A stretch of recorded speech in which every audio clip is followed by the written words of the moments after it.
এবং আমি সর্বদা চেষ্টা করতাম নিচের দিকে তাকিয়ে চলতে, এবং আমার সন্তানদেরকে এখন আমি বলি তোমরা সবসময় নিচের দিকে তাকায় চলবা, তাহলে জীবনে সুখী হতে পারো। উপরের দিকে তাকালে কখনো সুখী হওয়া যায় না। কিন্তু নিজের ভেতরের একটা তাড়না ছিল ওনার মধ্যে যে আমি কে, এই পরিচয়টা বের করার, সেখানে ওনাকে কিছু একটা করতে হবে। আসসালামু আলাইকুম প্রিয় দর্শক এবং শ্রোতা, আল্লাহ সর্বাবস্থায় আমাদের সবার মঙ্গল করুন, সবসময়ের মতো সেই দোয়া এবং শুভকামনা জানিয়ে শুরু করছি। আপনারা নিশ্চয়ই জানেন SOCA সংক্ষিপ্ত রূপ, যেটার মূল রূপ হচ্ছে studio of creative arts limited. এটি মূলত আমাদের প্রতিষ্ঠান যেটি সামাজিক যোগাযোগ মাধ্যমের জন্য কন্টেন্ট নির্মাণ করে। আমরা বিভিন্ন রকমের ভিডিওসগুলো আপনাদের জন্য নিয়ে আসি, যেটা মূলত ইউটিউব এবং ফেসবুকে। যারা এখানে এসে নিজের জীবনের গল্পটা বলতে চান এবং মনে করেন যে আপনার জীবন গল্প থেকে সমাজের অনেক কিছু জানার আছে, আমরা প্রত্যেকেই জীবনে কোনো না কোনো বিশেষ রকমের অভিজ্ঞতার মধ্য দিয়ে যাই এবং সে অভিজ্ঞতা আমাদেরকে জ্ঞান দেয়, সে অভিজ্ঞতা আমাদেরকে সামনের পথ কিভাবে চলতে হবে সে বিষয়ে আমাদেরকে ডিরেকশন দেয়। কখনো কখনো সেটা একেবারে নিজের অভিজ্ঞতা থেকে, কখনো কখনো সেটা অচেনা মানুষের জীবনের অভিজ্ঞতা থেকে। এবং আপনি যদি মনে করেন সেই অভিজ্ঞতায় আপনার অভিজ্ঞতা কিছুটা হলেও সমাজে প্রভাব ফেলতে পারবে, আপনার কিছু বলার আছে, এতে করে সমাজের উপকার হবে, তো আপনি আমাদের সঙ্গে যোগাযোগ করতে পারেন।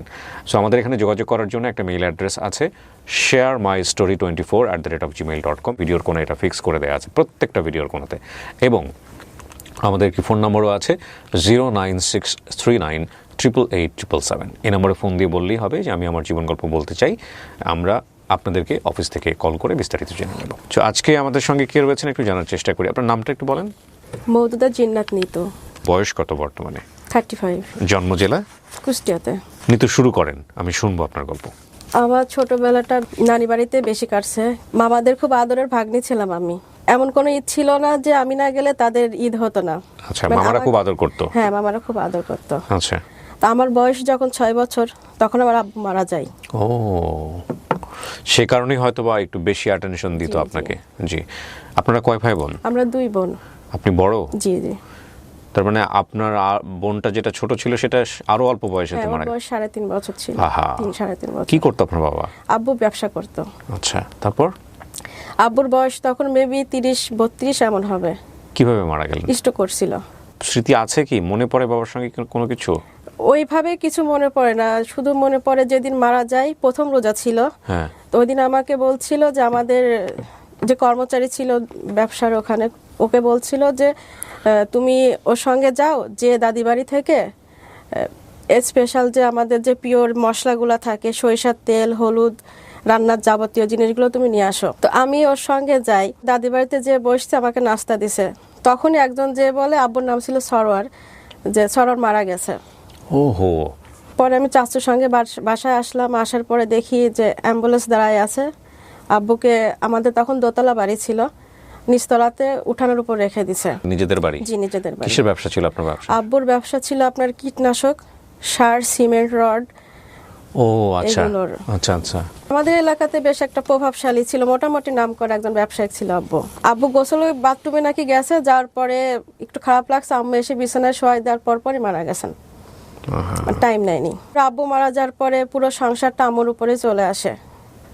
আমাদের বাসা ভাড়া আর গ্রামের কিছু জমি ছিল, সেটা দিয়ে আম্মু চালাতো। আর আমাদের যেহেতু কোনো ভাই ছিল না বা সংসারে কোনো ছেলে ছিল না, ওই বয়সে বাজারের দায়িত্বটা আমার উপর চলে আসে। তো তখন বাজার করতাম। তো একটা বয়সের পরে বাজারের দায়িত্বটা আম্মু নিয়ে নেয়, যে আমি বড় হয়ে যাচ্ছি, তখন আর বাজারে যেতে দিত না। তো এইভাবেই শৈশবটা কাটে। শৈশবে আম্মু যথেষ্ট কষ্ট করেছে আমাদের 2 বোনকে মানুষ করার জন্য। উনি বিয়ে শাদী করার চিন্তা করেননি আর নাকি? না। আচ্ছা, তারপর? তো আমি যখন এইচএসসি ফার্স্ট ইয়ারে উঠি, ইন্টারমিডিয়েট জি, ফার্স্ট ইয়ারে উঠলে হঠাৎ আমার বাসায় একটা ঘটক আসে। সেই ঘটক আসে হচ্ছে আমার বিয়ে হয় ইনার বড় মামার মেয়ের বিয়ের জন্য। উনি এসে আমাকে দেখে যে আমার শাশুড়িকে ইনফরমেশন দেয় যে একটা মেয়ে আছে, তোমার ছেলের সঙ্গে বিয়ে দেওয়া যায়। আচ্ছা। তো উনি হঠাৎ আমাকে দেখতে আসে। আপনার হবু শাশুড়ি? আমার হাজবেন্ড দেখতে আসে আমাকে হঠাৎ। আচ্ছা, আপনি জানতেন না এর আগে থেকে যে উনি আপনার পরিচিত বা হাজবেন্ড হতে যাচ্ছেন বা এরকম কিছুই জানতেন না? তো ভদ্রলোক তাহলে হুট করে এসে কি বললো, কিভাবে দেখতে আসলো? মানে ওই আপনার যে ঘটক ছিল উনি ওকে নিয়ে আসতো। ও জব করতো ছুটিতে বাসায় আসছিল। আপনার ফ্যামিলিতে তখন কে কে? আপনি, আপনার মা আর আপনার ছোট জি বোন? জি, আমরা তিনজন। আচ্ছা, আপনার মা কি পরবর্তীতে বিয়ে শাদী করেছেন? হ্যাঁ, পরবর্তীতে বিয়ে করেছেন, মানে তখনও বিয়ে শাদী করেননি আপনার মা? না, আমি যখন ক্লাস 9-এ পড়ি তখন করছিল। তখন কি বাবার সঙ্গে থাকতেন আপনারা?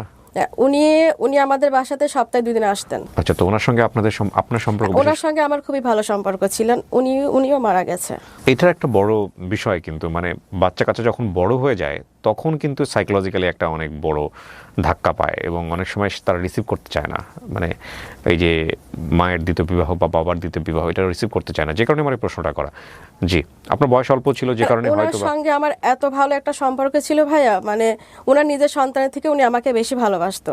বাহ। এবং আমি আমার আব্বু মারা যাওয়ার পর ওই স্থানটা আমি ওনাকে দিয়েছিলাম। উনি আমার কাছে যখন আসতো আমি আমার সর্বোচ্চটা দিয়ে ওনাকে সেবা করার চেষ্টা করতাম। আপনি যখন ইন্টার ফার্স্ট ইয়ারে পড়েন তখন কি উনি বেঁচে আছেন? হ্যাঁ, উনি বেঁচে ছিলেন। আচ্ছা, তো ঘটক আসলো তারপর? আমাকে দেখতে আসেন, আসার পর উনি দেখে চলে যান। হ্যাঁ। 1 সপ্তাহ পরে আমার শ্বশুর বাড়ি থেকে শাশুড়ি, শ্বশুর, ননদ ওরা আসেন। ওরা একটা আংটি নিয়ে আসে যে মেয়ে পছন্দ হলে আমরা এঙ্গেজ করে চলে যাব। তো এক পর্যায়ে বলে মেয়ে তো শর্ট।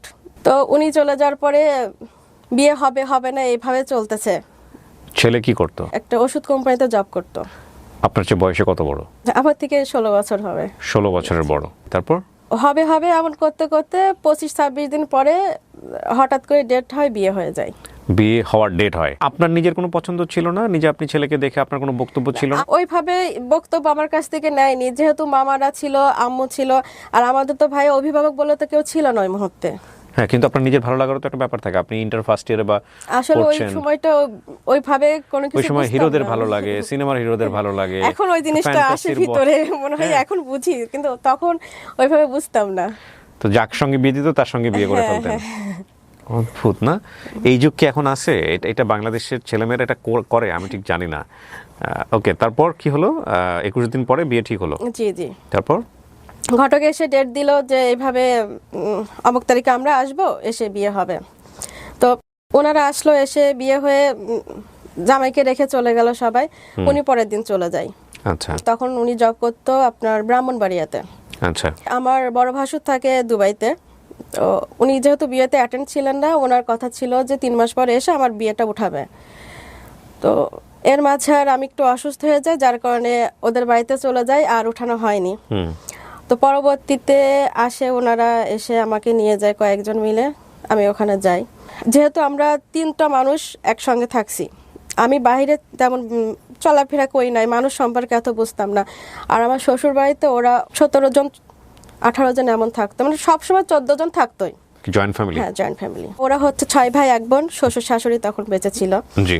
ওই বাসাতে যে আমার প্রথমে ওদের সঙ্গে অ্যাডজাস্ট করতে অনেক সমস্যা হয়। মানে ওরা সবসময় কথা বলতে থাকে, মানে সবসময় একটা কানের মধ্যে আওয়াজ আসে, সবসময় মাথা ব্যথা করতো। ও, আপনার বাসায় তো কথা বলার মানুষ না কম। না, সো ওইখানে তো প্রচুর সবাই কথা কথা বলে। হতো, আচ্ছা, হ্যাঁ। তারপর? ওইখানে গেলে আমার খুব কষ্ট হতো। ওইখানে যাই 2-3 দিন থাকার পর আমি আবার বাড়িতে চলে আসি।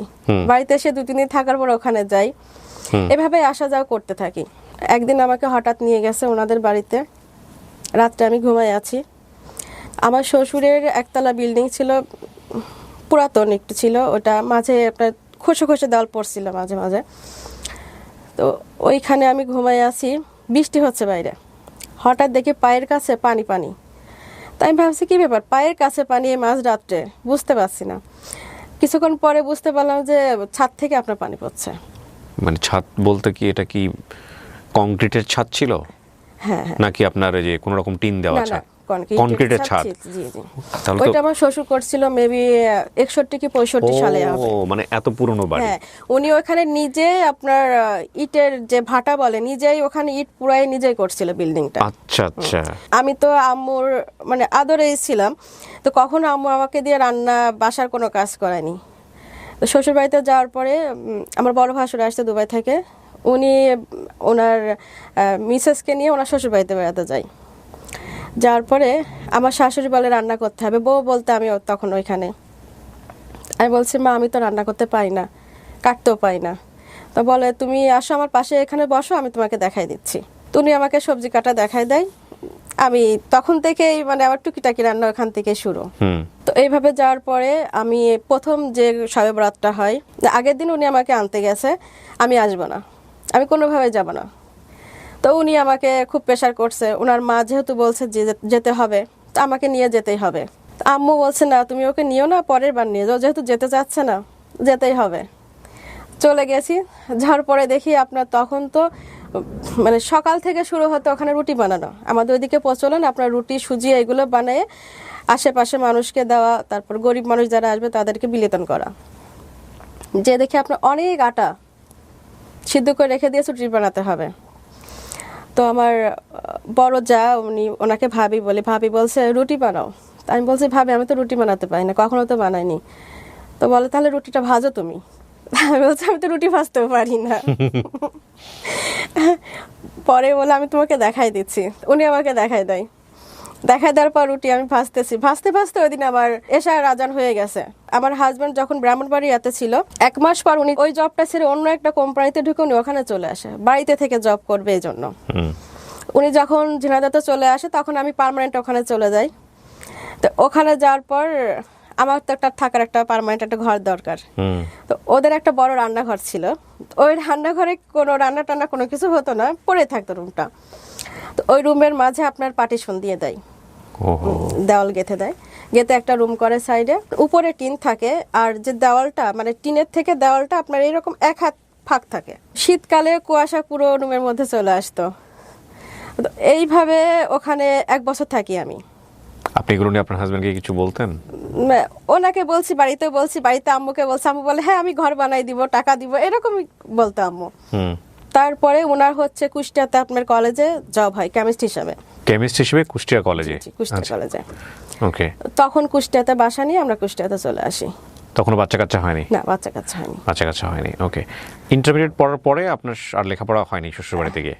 না, শ্বশুর বাড়ি থেকে হয়নি। এটা কি আপনার শ্বশুরবাড়ি থেকে বলা হয়েছিল যে বন্ধ? আমার শাশুড়ি খুব পজিটিভ ছিল লেখাপড়ার জন্য। আপনি বন্ধ করলেন কেন? বন্ধ করলাম কেন, আসলে আমার হাজবেন্ড বলতো বিয়ে পাস তো হয়ে গেছে, আর পড়াশোনা করে কি করবা। আচ্ছা, ও মানে বিয়ে পাস হয়ে গেছে, আর পড়াশোনা করে কি করবা।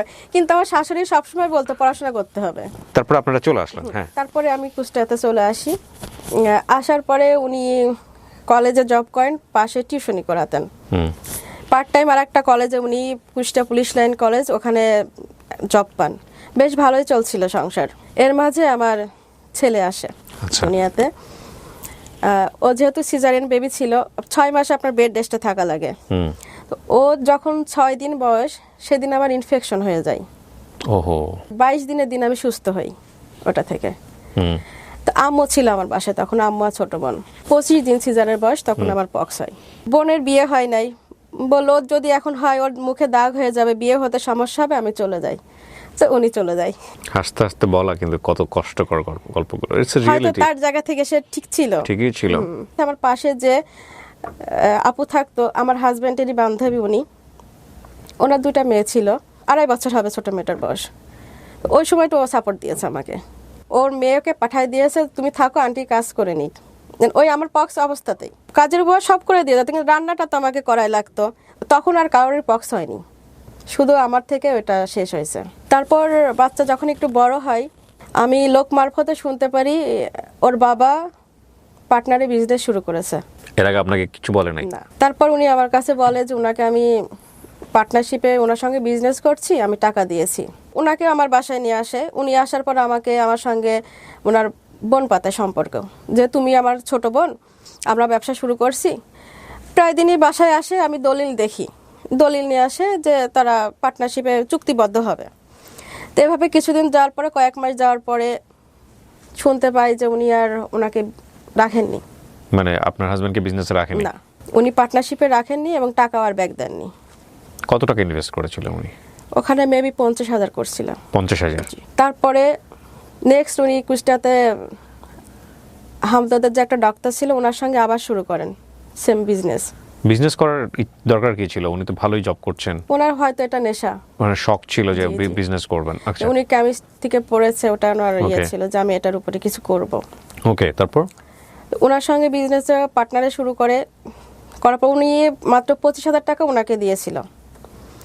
দেওয়ার পরে ওনার সঙ্গে মনোমালিন্য হওয়ার পর ওনাকে সমস্ত টাকা ব্যাক দিয়ে দেয়।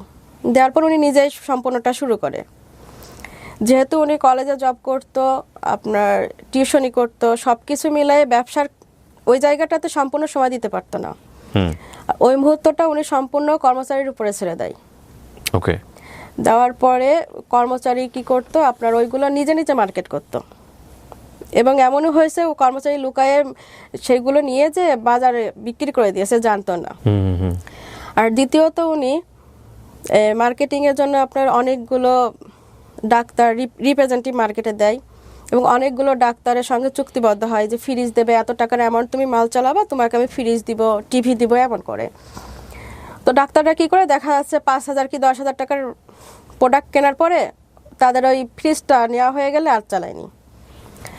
আর উনি যেহেতু রিপ্রেজেন্টেটিভ দিয়েছিল, ওরা মার্কেটে অনেক টাকা ফেলে দিয়ে লাস্টে জব ছেড়ে দেয়। আচ্ছা। দেওয়ার পরে ওনার ভাষ্য মতে উনি 70 থেকে 80 লক্ষ টাকা ওখানে লস খায়। আপনার হাজবেন্ড? জি। 70 থেকে 80 লক্ষ টাকা পেলো কিভাবে? উনি আস্তে আস্তে ইনভেস্ট করে, এবং কিছু মানুষ ওনাকে টাকা দিয়েছিল, বিভিন্ন জায়গাতে ধার করেছে। জি, না ধার না, মানে কয়েকজন ওর সঙ্গে আপনার রিপ্রেজেন্টেটিভ হওয়ার জন্য টাকা দিয়েছে, যে আমি রিলেটিভের মধ্যে আমি আপনাকে 50,000 টাকা দিলাম, আপনি আমাকে জবটা দেন।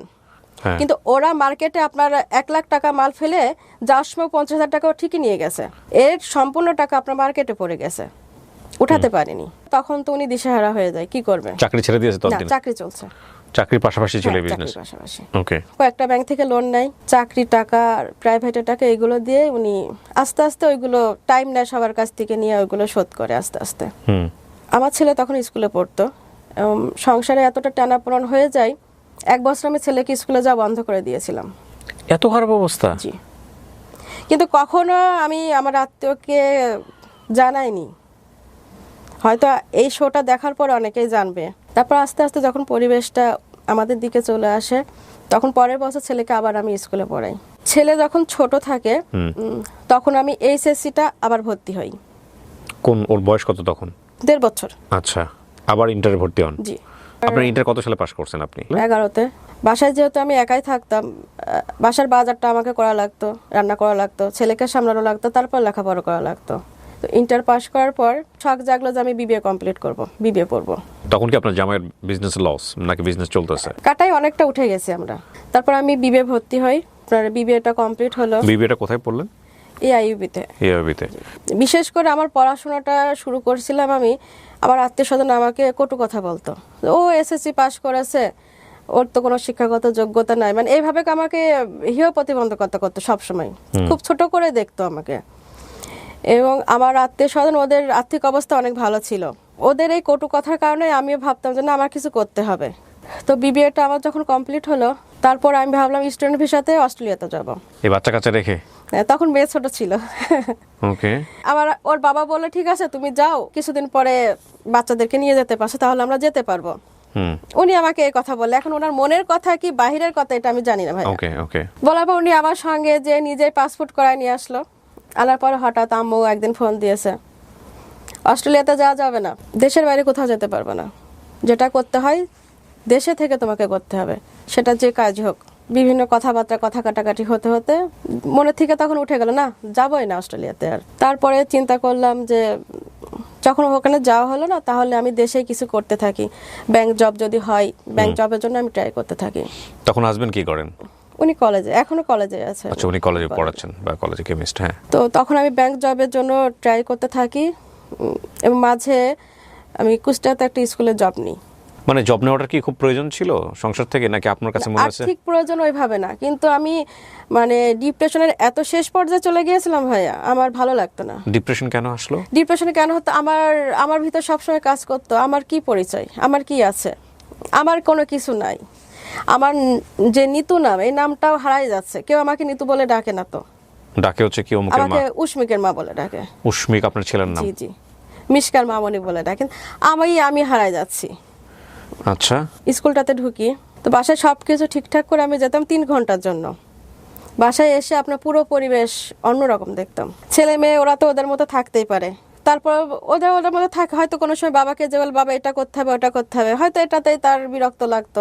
3 মাস মতো আমি কন্টিনিউ করতে পারছি, তারপর ছেড়ে দিতে হয়েছে। মানে ঝগড়াঝাটি লেগে যেত বাসায়? হ্যাঁ হ্যাঁ। ওকে। ওইভাবে ঝগড়াঝাটি না লাগলে মানে তার চেহারা, তার আচরণটা বোঝাই দিত যে পছন্দ করছে না চাকরি করা। তারপরে আবার ওই প্রতিষ্ঠানে আমি দেখলাম ভাইয়া, সবাই আধা ঘন্টা পরে যায়, আমি আধা ঘন্টা আগে যাই। তো আমাকে কয়েকদিন পরে বললো, আপু আপনি তো বেশ ভালো পারফরমেন্স করছেন, আপনি একটু আগে আসবেন। আমার উপর খবরদারি করতো। জব করতেছি, এই যে খবরদারি করা, কমান্ড দেয়, এটা করে ওটা করে, এইগুলো আমি মানতে পারতাম না। তারপর রাগ করে না, আজ যাবো না। তার কিছুদিন পরে ব্র্যাক ব্যাংকে জবের একটা অফার আসে, ওখানে আমি পাই।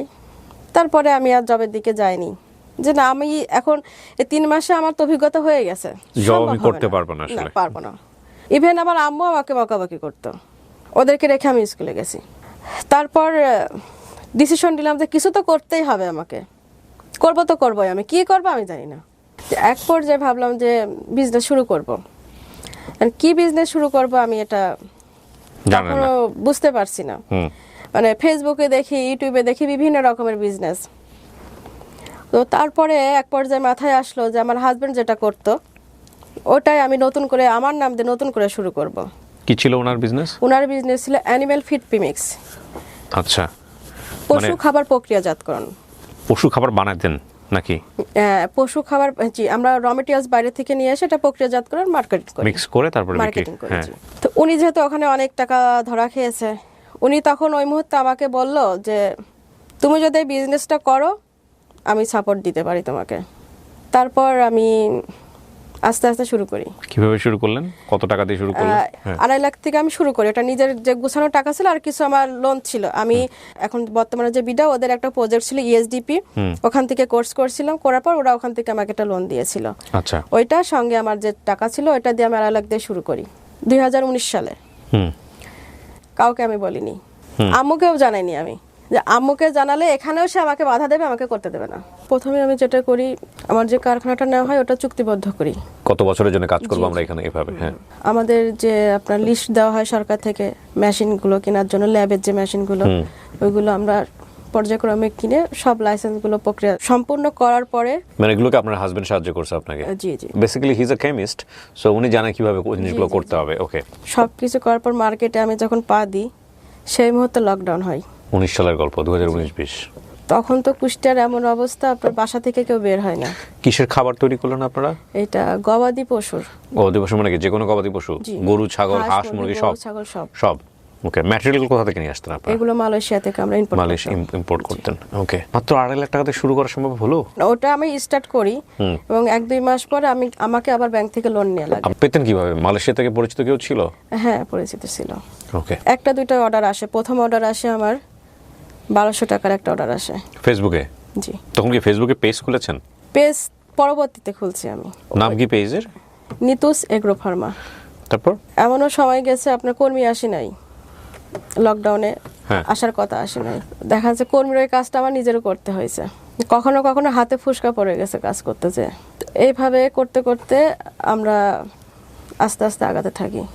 তো বিজনেসের প্রথমে আপনি নাম কি দিব এটা নিয়ে আমি ইনডিসিশনে ছিলাম। বিজনেসটা যখন আমি শুরু করতে যাই তখন আমার এলাকার 2 জন ভাইয়া আমার সঙ্গে পার্টনার হতে চেয়েছিল। আচ্ছা, আমার কেন জানি সবসময় তারা করতো যে আমি যেটা করবো আমি নিজে থাকবো, আমি কারোর সঙ্গে কৈফিয়ত দিতে পারবো না, ভাগাভাগি করতে পারবো না। জি। তারপর আমি সব বাদ দিয়ে না, আমি নিজের মতো করে একাই করব। জি, একাই করব। যেহেতু পার্টনার এক্সপেরিয়েন্স ভালো না। না, নিজের নাম দিয়ে নিজেই আলহামদুলিল্লাহ বলে শুরু করছি, আলহামদুলিল্লাহ বলে। পরে আমি যেদিন উদ্বোধন করি তার আগের দিন আম্মুকে আমি বলি আগামীকাল এসো, আমার অফিসে এরকম উদ্বোধন হচ্ছে। তখন সে জানতে পারে। তার আগ পর্যন্ত মাকে বলেননি, কারণ বললে মা হয়তো বন্ধ করে দিত। হ্যাঁ, মানা করবে। আম্মুকে আমি প্রচন্ড ভয় পাই। বাবা ছাড়া বড় হয়েছে, সো মা বেশি শাসন করেছে, এটা স্বাভাবিক। তো বিয়ের পরও মাকে ভয় পেতো, কেমন ভয় চিন্তা করে? হ্যাঁ, এখনো আম্মু তাকাই বললে বুঝতে পারি যে সে কি বলতে যাচ্ছে। তারপর কি হলো? তারপর এইভাবে আগাতে আগাতে তখন আমি রানিং 2টা প্রোডাক্ট নিয়ে শুরু করি। কি কি ছিল প্রোডাক্টগুলো? তখন আমাদের ছিল জিঙ্ক আর ক্যালসিয়াম গরুর। জি। আর আমার এই প্রোডাক্টগুলো আপনার প্রাকৃতিকভাবে মোটা তাজা করে, খাবার রুচি বৃদ্ধি করবে, দৈহিক যে গঠনগুলো এটা ঠিক করে, আপনার ঝরা চামড়া পড়া রোধ করবে, প্রাকৃতিকভাবে ধীরে সুস্থে এটা বাড়বে। ফার্মার যারা তারা কি সচেতন, মানে এগুলো খাওয়াইতে চায়? অবশ্যই ভাইয়া। মার্কেটটা কি রেডি ছিল? আপনি বিক্রি করতেন কিভাবে? আমার মার্কেটটা রেডি ছিল না, আমি নিজে তৈরি করেছি। কিভাবে করতেন? প্রথম ফেসবুকে পোস্ট দিতাম, তারপর আস্তে আস্তে অনলাইনে যে গবাদি পশু রিলেটেড যে গ্রুপগুলো আছে সেখানে আমি পোস্ট দেওয়া শুরু করি। ওকে, এইভাবে আগাতে আগাতে আমার মার্কেটটা আমার কাস্টমারই করে দেয়। কিছু কিছু কাস্টমার ভাইয়ারা আছে আমার অ্যাকাউন্টে পেমেন্ট করে দেয় এবং দেওয়ার পরে কখনো জানতেও চায় না আপু আপনি কখন প্রোডাক্টটা পাঠাবেন, ওনারা জাস্ট আমাকে বলবে এটা এটা লাগবে। আপনার নিজের গবাদি পশু আছে না? ভাইয়া নাই, তো তবে আমার ইচ্ছা আছে। তো আপনার প্রোডাক্টের রিভিউ কেমন আসে? আলহামদুলিল্লাহ ভালো রিভিউ। তারপর সেল করছি এভাবে, তো আস্তে আস্তে আমার প্রোডাক্টগুলো আস্তে আস্তে বাড়ছে, মার্কেটটাও বাড়ছে। খামারি ভাই এরা নিজেরাই নিজে নিচ্ছে, উপকৃত হচ্ছে, অন্য আরেকজনকে বলছে তুমি আপুর কাছ থেকে নাও। ওকে। আমি কোনো ফার্মেসি, কোনো ডাক্তার এগুলোর মধ্যে যাইনি। একটা অসুস্থ পশু সে আমার এই পণ্যটা খেয়ে যদি সে সুস্থ হয়, তার থেকে অটোমেটিক আমি একটা দোয়া পাবো। আমি এটা নিজে নিজে নিজে ফিল করি, এই দোয়াটাই আমার জন্য অনেক বড় কিছু। তো এই জায়গায় আমি কোয়ালিটির দিক থেকে কোনো কমতি রাখি না, আমার সর্বোচ্চটা দিয়ে আমি চেষ্টা করি কোয়ালিটিটা ভালো রাখার জন্য। Very good. এবং মার্কেটের থেকে আমার পণ্যটা আমি কমে আপনি দিই। পরিবার সামলাতেন কিভাবে এগুলো করে? সকালে উঠি, আমার কাজের বুয়া আসে, ও এসে সমস্ত কিছু করে দেয়, আমি রান্না করি। রান্না করার পরে মেয়েকে স্কুলে দিয়ে আসি, ছেলেকে এখন আর ওইভাবে দেওয়া লাগে না। মেয়েকে দিয়ে এসে অফিসের কাজ শুরু করি, করার পাশে আমি এর মাঝে আবার মেয়েকে নিয়ে চলে আসি, আসার পরে ওকে খাওয়াই দাওয়াই দিয়ে রেখে দুপুর পরে আবার আমি কাজ শুরু করি। আচ্ছা। মেয়ে বলতে গেলে বেশিরভাগ সময় আমার সঙ্গে থাকে। তো এখানে আমি মাস শেষে একটা বেশ মোটা অঙ্কের টাকা বাসায় ইনভেস্ট করতে পারছি। ওকে। পরিবার সামলাই, বাচ্চাদের সামলাই একটা মোটা অঙ্কের টাকা যখন ইনভেস্ট করতে পারি, এটা আমার জন্য অনেক একটা বড় পাওয়া। জি নিশ্চয়ই। কখনো কোনোদিনও টাকা পয়সা গাড়ি বাড়ি এগুলোর প্রতি আমার মোহ ছিল না, মানে এগুলো আমার কখনোই টানতো না। এবং আমি সর্বদা চেষ্টা করতাম নিচের দিকে তাকিয়ে চলতে। এবং আমার সন্তানদেরকে এখন আমি বলি তোমরা সবসময় নিচের দিকে তাকায় চলবা, তাহলে জীবনে সুখী হতে পারো। উপরের দিকে তাকালে কখনো সুখী হওয়া যায় না। বিজনেসের এখন প্রপার্টি ভ্যালুটা কত টাকার বিজনেস? এখন 37-38 হবে। 37 থেকে 38 লাখ। আপনার কোনো লোন আছে? বর্তমানে এখন লোন কোনো লোন নাই। 37 থেকে 38 লাখ টাকা কত বছরে? 6 বছর প্লাস চলছে। 6 বছর প্লাস। এটা চিন্তা ভাবনা কি আপনি কোথায় নিয়ে যেতে চান? এটা তো ভাই আমার অনেক দূর নিয়ে যেতে চাই। আপনি এই গল্পের মধ্যে না খুব সুন্দর একটা কথা বলেছেন। আজকের এই ছোট্ট কথাটাই গল্প।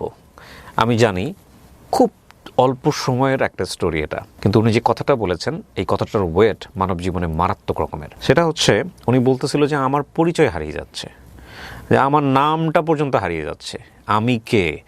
এই জায়গাটাতে আমি প্রচুর ফ্রাস্ট্রেটেড হয়ে যাচ্ছিলাম। দেখুন ওনার ইন্টারে পরে বিয়ে শাদী হয়ে গেছে, ওনার 2টো বাচ্চা কাচ্চা আছে, ওনার সংসারে অভাবও ছিল না, হাজব্যান্ড বিভিন্ন রকমের চড়াই উত্তরায়ের মধ্য দিয়ে গেছে, সেটাও ফেসও করেছেন, সংসারটা সামলেছেন। কিন্তু নিজের ভেতরের একটা তাড়না ছিল ওনার মধ্যে যে আমি কে, এই পরিচয়টা বের করার।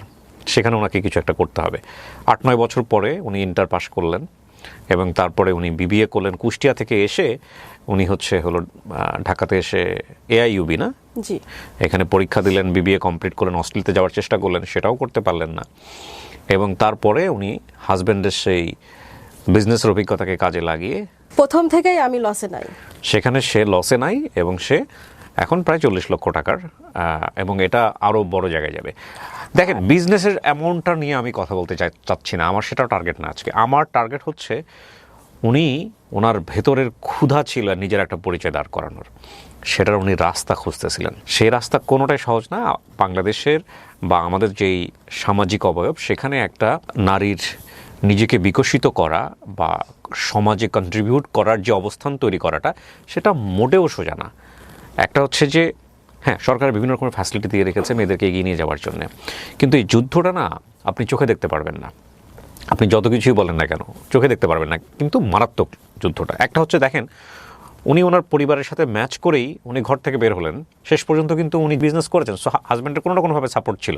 উনি যখনই যেটার স্কোপ পেয়েছেন সেটাতে ট্রাই করেছেন। অস্ট্রেলিয়াতে যেতে পারেনি, ওকে ফাইন, আমি এখানেই শেষ না, অন্য কিছু করতে চাই। এই যে নিজের পরিচয় খুঁজে বের করাটা, এটা মানব জীবনে খুব গুরুত্বপূর্ণ বিষয়। এখন ভাই আমি মাস গেলে লাখ টাকার প্লাস আমার নিজের আয়, আমার ছেলে মেয়ের সব চাহিদা আমার কাছে, ওদের বাবার কাছে কোনো চাহিদা নাই। সে তার জব নিয়ে ব্যস্ত, সে আপনার বিজনেসের সাপোর্ট তো নিশ্চয়ই সে দেয়, মোটামুটি দেয়। আপনি তো স্যাটিসফাইড এখন যে না, আপনি আপনার এই 35 বছরের জীবনে অ্যাটলিস্ট আপনার একটা পরিচয় দাঁড়িয়েছে। আলহামদুলিল্লাহ আমি সুখী। মানুষ সব দিক থেকে সুখী হয় না। জি। আপনি একটু যদি চিন্তা করে দেখেন, যেখানে আপনার লেখাপড়াই হওয়ার কথা না, জি ভাইয়া, জি, সেখানে আপনি বিবিএ কমপ্লিট করলেন, এখন নিজের একটা প্রতিষ্ঠান দাঁড় হচ্ছে, নিজের একটা ব্র্যান্ড করেছে, এটা নিজের আমার একটা জন্য ব্র্যান্ড অনেক করেছে, বড়। কিছু লোকজন আপনার সেখানে কাজ করে, অ্যাটলিস্ট লাখখানেক টাকা প্রতি মাসে ইনকাম হচ্ছে, এবং আপনি ভাই স্বপ্ন এটা দেখছেন। সম্পূর্ণ হালাল ভাবে আমার একটা টাকা আলহামদুলিল্লাহ। ইনকাম হচ্ছে হালাল ভাবে। এই গরমে শুধু আমি এসির মধ্যে বসে থাকি না, কিন্তু আমার মাথার ঘাম টপ টপ করে পা দিয়ে পড়তেছে, তারপর আমার টাকাটা আসছে আমার পকেটে। right. তো এই টাকাটা যে ইনকাম করছে আমার হাতে যখন টাকাগুলো আসে ভাই, মনে হয় আমি পৃথিবীর সবচেয়ে সুখী মানুষ, মানে স্বর্গটা আমার হাতে আসে আলহামদুলিল্লাহ। এই টাকাটা আমি যখন হাতে পাই। আপনি যদি খুব মনোযোগ দিয়ে আজকের এই গল্পটা দেখেন, যে বাংলাদেশে নিতুর মতো এরকম লক্ষ লক্ষ কোটি কোটি নারী আছে যারা ঘরে হয়তো নিজের ভেতরের চেষ্টাটাকে মনের অজান্তেই কিংবা জানা অবস্থাতেই মেরে ফেলছেন, প্রতি মুহূর্তে মেরে ফেলছেন। আমি শুধু তাদেরকে বলবো সব কিছু ঠিক রেখে চেষ্টা করতে থাকুন, কারণ আপনি এগোলে সমাজ এগোবে, সমাজ এগোলে দেশ এগোবে, এবং যে দেশের মানুষ কোটি কোটি, সেই দেশের কোটি কোটি মানুষ যদি ইকোনমিতে কন্ট্রিবিউট রাখে তাহলে দেশটা কোথায় চলে যাওয়ার কথা। ঠিক আছে, তো সেই জায়গা থেকে নিতুদের মতো যারা আছেন তাদেরকে অনেক বেশি কন্ট্রিবিউট করার সুযোগ আছে সমাজে, এবং কখনোই সেটা পিছপা হওয়া যাবে না। নিতু, অনেক ধন্যবাদ। আপনি কুষ্টিয়া থেকে আসছেন, আপনার হাজব্যান্ড এবং আপনার 2 বাচ্চা সহ আসছেন, আমি দেখলাম। আপনাদের সবার জন্য শুভকামনা, এবং নেভার গিভ আপ, কখনোই থামবেন না, ইনশাআল্লাহ ভালো কিছু হবে। ঠিক আছে, ভালো থাকবেন। দর্শক, আজকের মতো এখানেই শেষ করছি। আসসালামু আলাইকুম।